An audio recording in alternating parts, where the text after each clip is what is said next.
الحمد لله رب العالمين، وصلى الله تعالى وسلم وبارك على حبيبنا وشفيعنا وقائدنا مقتدانا محمد وآله أجمعين من الصحب والأزواج والقرابة والتابعين لهم بإحسان إلى يوم الدين. ربنا آتنا من لدنك رحمة وهيئ لنا من أمرنا رشدا. بريان خشاني بريز بنيران بسران أم القيمان القي بينجمة لبابتي چاو بە خۆدا گێڕانەوە. پێشتر باسی چەند بوارێکمان کرد کە پێویستە ئێمەی موسڵمان بەردەوام تیاندا چاو بە خۆماندا بگێڕینەوە. لەم ئاڵلقەی پێنجەمەدا باسی چاو بە خۆدا گێڕانەوە دەکەین لە بواری خواناسیدا. خوا سوبحانەه وتەعالە پێویستە چۆنی بناسین و دواتر هەڵبەتە لە باسی خواپەرستیدا لە ئاڵلقەیەکی دیکەدا باسی خواپەرستیش دەکەین، بەڵام ئەم ئاڵلقەیەمان تەرخان کردو بۆ باسی خواناسی، معرفەت الله. خوا سوبحانەه وتەعالە کێیە، چییە، چۆنە، لەکوێیە، سیفاتەکانی چین، ناوەکانی چین و پێویستە چۆن مامەڵەی لەگەڵدا بکەین. خوا سوبحانەه وتەعالە خۆی ئاوا پێناسە کردووە. بسم الله الرحمن الرحیم. قل هو الله أحد الله الصمد لم يلد ولم يولد ولم يكن له كفوا أحد. سورة إخلاص كشوار آية خوا سبحانه وتعالى تيدا بيناسي خويدك وبيغمبر صلى الله عليه وسلم فرميتي إنها تعدل ثلث القرآن، أما هاوتاي يجلس سرسي قرآن كزانان لو بارو زور يعني قصة كردوا جرينجويا أم سورة بيجو بلو بايشي زور برزو جورو جرينجي هي. خواده فرمي قل دواي بسم الله الرحمن الرحيم بناي خواي بزي بخشن ده قل بلى واتا ما بيغمر ده فرمي عليه الصلاة والسلام هو الله أحد أو خوايا تاكا. أحد بمعنى تاك بيوينا بيهاول. الله الصمد خوايا بينيازة بينيازة جينيازة واتا پێویستی بە کەس نییە و هەموو شتێک و هەموو کەس پێویستی بەوە. لەم یەلید کەسی لێ نەبووە، هیچ شتێکی لێ نەبووە، و لەم یولد لە کەسیش نەبووە و هیچ شتێکیشی لە هیچ شتێک نەبووە. وەلەم یەکن لەه کوفوا ئەحەد، هیچ کەسیش هاوتای وی نییە. لێر ئاوا خوا سوبحانەه وتەعالە پێناسەی خۆی دەکات. لە ئایەتەل کورسیدا کە پێغەمبەر صلى الله عليه وسلم وكل صحيح بخاري دا هاتوا فرميتي جورترين آياتي قرآن لروي بلو بايو بيجوا لدرس تدا خوا بيناسي خويدك آية الكرسي آية بلام لدرس تبيك ديت آياتك أودس بيدك الله لا إله إلا هو خوا جگلو هیچ پرستراویک نیه واچه هیچ کسیک و هیچ تیک نیه شایسته پرستران بیگه نا پرستراو هن بەڵام بەنا حەق دەپەرسترێن. جگە لە خۆی هیچ کەس و هیچ شتێک شایستەی پەرستران نییە. پەرستران واتە ئەو پەڕی ملکەچی، وێڕای ئەو پەڕی خۆشویستن و بە بەرزگرتن و بە گەورەگرتن و ملبۆ کەچکردن و پشت پێبەستن و سامۆ هەیبەت بەرامبەر هەبوون و تاکۆتایی. تاکە زاتێک شایستەی ئەوە بێ ئەو پەڕی ملی بۆ کەس بکرێ، وێڕای ئەو پەڕی خۆشویستن و سام و هەیبەت و پشت پێبەستن و بە گەورە مەزنگرتن و بە بەرزگرتن و بە پاگرتن تەنیا خوایە سوبحانەه وتەعالە. بێجگە لەو هیچ کەسی دیکە و هیچ شتێکی دیکە شایستەی ئەوە نییە و هەر کەسێک و هەر شتێک یەکێک لەو شتانەی بۆ دابدرێ ئەوە بەناحەق پەرستراوە. خوا سوبحانەه وتەعالە کاتێک تەنیا خۆی دەپەرسترێ کە هەموو ئەو شتانە تەنیا بۆ خوا بێ. ئەو پەڕی ملکەچی، ئەو پەڕی خۆشویستن، ئەو پەڕی پشت پێبەستن، سام و هەیبەت بەرامبەر هەبوون، بە پاگرتن، بە بەرزگرتن، بە گەورەگرتن دەبێ هەموو پێکەوە بۆ خوا بن، ئەمجا تەنیا خوات پەرستووە. وەکو دواتریش باسی دەکەین. الله لا إله إلا هو الحي القيوم. خوا هەمیشە ژیاوی سەرپەرشتیارە. ئەمە ڕستەی دووەم. ڕستەی سێم لا تأخذه سینة ولا نوم. وەنەوز دەیگرێ نەخەو، واتە خوا سبحانه وتعالى نەوەنەوز دەیگرێ، وەنەوز پێشەکی خەوە نەخەویشی لێ دەکەوێت.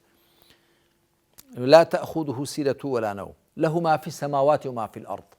هەرچی لە ئاسمانەکان و زەویدا هی ئەوە. ئەمە ڕستەی چوارم. ڕستەی پێنجەم من ذا الذي يشفع عنده إلا بإذنه. کێ لە لای وی تکا بکە مەگەر بە مۆڵەتی خۆی. واتە نەک هیچ کەس هیچی بەدەست نییە، هیچ کەس تکاکردنیشی لە خزمەت خوادا بەدەست نییە مەگەر خوا مۆڵەتی لەسەر بێ. من ذا الذي يشفع عنده إلا بإذنه. ڕستەی شەشەم يعلم ما بين أيديهم وما خلفهم. دەزانێت چی لە پێش دەستیانەوە هەیە، واتە لە داهاتوویاندا چی دەقەومێ، چی دێ، وما خلفهم چیشیان بەجێ هێشتەوە لە ڕابردوودا. يعلم ما بين أيديهم وما خلفهم. ڕستەی حەوتەم ولا يحيطون بشيء من علمه إلا بما شاء. دەوری هیچ لە زانیاری خوا نادەن مەگەر ئەوەی خوا بیەوێ. هەر مرۆڤ و جندێک، هەر فریشتەیەک، هەر شتێک کە دەزانن ئەو بە مۆڵەتی خوا دەیزانن. ولا يحيطون بشيء من علمه إلا بما شاء وسع كرسيه السماوات والأرض. كرسي خوا ئاسمانەکان و زەوی گرتوۆتەوە. ڕستەی هەشتەمە کورسی تەنیا لێرەدا پاڵدراوەتە لای خوا لە هەموو قورئاندا تەنیا لێرەدا. ئەویش زانان هەندێک دەڵێن کورسی جسمێکە لە عەرش گچکەترە، بەڵام هەندێک لە زانایان دەڵێن کورسی بە معنای حکم و دەسەڵاتە، هەندێک دەڵێن معنای زانیاریە. وسع كرسيه السماوات والأرض. ڕستەی نۆیەم ولا يؤوده حفظهما ولا يتعبه. پاراستنی ئاسمانەکان و زەوی خوا ماندوو ناکە. ئادەه يؤوده أي أتعبه يتعبه. ماندووی کرد ماندووی دەکا، ماندووی ناکە، ماندوو نابێ بە پاراستنی ئاسمانەکان و زەویەوە. وهو العلي العظيم. ئەمە ڕستەی دەیەم و کۆتاییەوە. خوا یەکجار بەرزە، بە مطلقی بەرزە، بە هەموو معناکانی بەرزی کە بۆ خوا شایستن. عظیم وخوا مەزنە بە هەموو معناکانی مەزنی کە بۆ خوا شایستن. خوا ئاوا خۆی بە ئێمە دەناسێنێت سبحانه وتعالى. هەروەها لە زۆر شوێنی دیکەی قورئاندا خوا سبحانه وتعالى باسی خۆی دەکا، باسی صفەتەکانی خۆی دەکا، باسی ناوە چاکەکانی خۆی دەکا، باسی کردەوەکانی خۆی دەکا. بۆ وێنە لە کۆتایی سوورەتی الحەشردا خوا سبحانه وتعالى دەفەرمێ الله لا إله إلا هو الملك القدوس السلام المؤمن المهيمن العزيز الجبار المتكبر. ئەنجا تا کۆتایی هەموو صفەتەکان. هەروەها لە زۆر شوێنی دیکەی قورئاندا خوا باسی صفەتەکانی خۆی دەکا و باسی ناوە هەرە بەرز و چاکەکانی خۆی دەکا. کەواتە خوا ئەو زاتەیە کە بەدیهێنەری هەموو شتێکە. الله خالق كل شيء. پەروەردەگاری هەموو شتێکە، خاوەنی هەموو شتێکە، سەرپەرشتیاری هەموو کەسێک و هەموو شتێکە. ئایا ئەو خوای سبحانه وتعالى چۆنە؟ خوا بە یەک ڕستە خۆی بە ئێمە ناساندووە کە چۆنە. دەفەرمێ لەیسە کەمیثلیه شەیء وهو السەمیع البەصیر. هیچ شتێک وەکو خوا نییە. واتە خوا سبحانه وتعالى بەدیهێنەرە، پەروەردگارە، تاکە پەرستراوە، خاوەنە و جگە لە خوا هەمووی دروستکراوی خوایە. بۆیە هەر شتێک دێتە زەین و خەیاڵی تۆوە، وێنەی یاخود خەیاڵی سێبەری یەکێک لە دروستکراوەکانی خوایە. بەڵام خوا لەیسە کەمیثلیه شەیء. زانایانی ئیسلام برچینەیەکیان داناوە زۆر جوانە، دەڵێ وەکل ما جەڕا ببالك فالله ليس كذلك. هەرچی بە مێشتی تۆ دادەی خواوان نییە، یاخود فالله بخلاف ذلك. خوا پێچەوانەی ئەوەیە. کەواتە نابێ هیچ کەس تەماعی ئەوەی هەبێ بزانێ خوا چۆنە. جارێ ئێمە نەک خوا سبحانه وتعالى هەندێک لە دروستکراوەکانی خوش نازانی چۆنن. دەزانین ڕوحەکەمان چۆنە؟ بەتاکید نازانی. دەزانی هێزی کێشەندە چۆنە؟ واتە بە پێنج هەستەکان بەتاکید نا. بەس دەزانین هێزی کێشەندە ئەم کەونەی هەموو ڕاگرتووە. ینی کۆمەڵێک لە دروستکراوەکانی خوا ئێمە لە بەرامبەریاندا دەستە پاچەین کە وەک پێویست دەرکیان بکەین چه جای خوا سبحانه وتعالى. بۆیە زانایانی ئیسلام ئەویان بڕیوەتەوە کە خوا نەزاتی نەسیفەتەکانی نەناوەکانی وەکو هی ئێمە نین. ئێمە دەڵێن خوا سبحانه وتعالى زانایە، بەڵام زانیاری خوا وەکو هی ئێمەیە، یان خوا دەبینێ یان دەبیستێ یان خوا فەرمایش دەکا یان خوا ژیانی هەیە، خوا ویستی هەیە، خوا حکمەتی هەیە، بەزەیی هەیە. ئەو صفاتانی خوا وەکو هی ئێمەن؟ بەتەئکید نەخێر. کەواتە صفەتەکانی دیکەشی کە بەشێک لە زانایان یاخود زۆربەیان بە ئەصیفات الخەبەریە ناویان دەنێن، واتە ئەو صفەتانەی کە وەکو خوای پەروەردگار هەواڵی پێداوە لەبارەی خۆیەوە، یاخود پێغەمبەر عەلەیهی سەڵات وەسەلام هەواڵی پێداوە لەبارەی خواوە سبحانه وتعالى. ئەوانیش وەکو کۆی صفەت و ناوەکانی دیکەی خوا، وەکو چۆن خوا ذاتەکەی خودی خوا ذاتی خوا لەیسە کەمیثلیهی شەی، صفەتەکانیشی دیسان الصفات فرع الذات، صفەتەکانی لقی ذاتن. مادەم ئێمە نازانین ذاتی خوا چۆنە، صفەتەکانی خوا و ناوەکانی خوش بە هەمان شێوە نازانین چۆنن.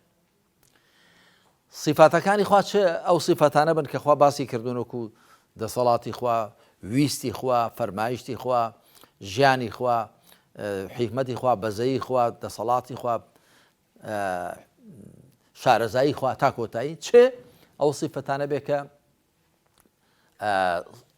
صفەتە خەبەریەکانیان پێ دەڵێن، وەکو چۆنە سەر عەرشی خوا، یان وەکو خوا دەفەرمێ يد الله فوق أيديهم، دەستی خوا لەسەر دەستی ئەوانەوەی، ئەیڤان فإنك بأعيننا، ئەتۆ بە چاوەکانی ئێمەی ینی لەژێر چاودێری چاوەکانی ئێمەدا، یان ويبقى وجه ربك ذو الجلال والإكرام. هەموو ئەو صفەتانە کە بۆ ئێمە ئەندامن، عین، وجه، یەد، قەدەم، ئەوانە بۆ ئێمە ئەندامن، ئەندامی جەستەییمانن، بەڵام بۆ خوا سبحانه وتعالى بەبڕای ببڕای نابێت ئەوەت بەدڵدا بێ، نابێت ئەوەت بە مێشکدا بێ کە هی خوای تعالی وەکو هی ئێمە، چونکە ئەمە جەستاندنی خوایە و تەشبیهی خوایە. ئەمە هەڵبەتە لە ئاڵلقەیەکی دواتردا زیاتر وردەکای لەوبارەوە باز دەکەین کە زۆرینەی زانایانی ئیسلام کە بە ئەهل سونە ناسراون گوتویانە ئێمە دەبێ خوا بە پاک بگرین بەبێ لێ داڕنینی صفەتەکانی و صفەتەکان بۆ خوا بچەسپێنین بەبێ وێت چواندن و شوبهاندن و جەستاندنی خوا. تەنزیه بلا تعطیل و ئیثبات بلا تشبیه یان بلا تجسیم. ئەمە خەتی نێوەڕاستە و خوا پشتیوان بێ لە ئاڵلقەی دواتردا زیاتر تیشێک دەخەینە سەر ئەو بابەتە، بەتایبەت چوونە سەر عەرشی خوا، یا دابەزینی خوا بۆ ئاسمانی دنیا و لە سێیەکی کۆتایی شەودا و هەموو ئەو شتانەی دیکە کە پێیان دەگوترێ صفەتە خەبەریەکان لەو بارەوە زیاتر باز دەکەین. وصلى الله على محمد وعلى آله وصحبه أجمعين والحمد لله رب العالمين.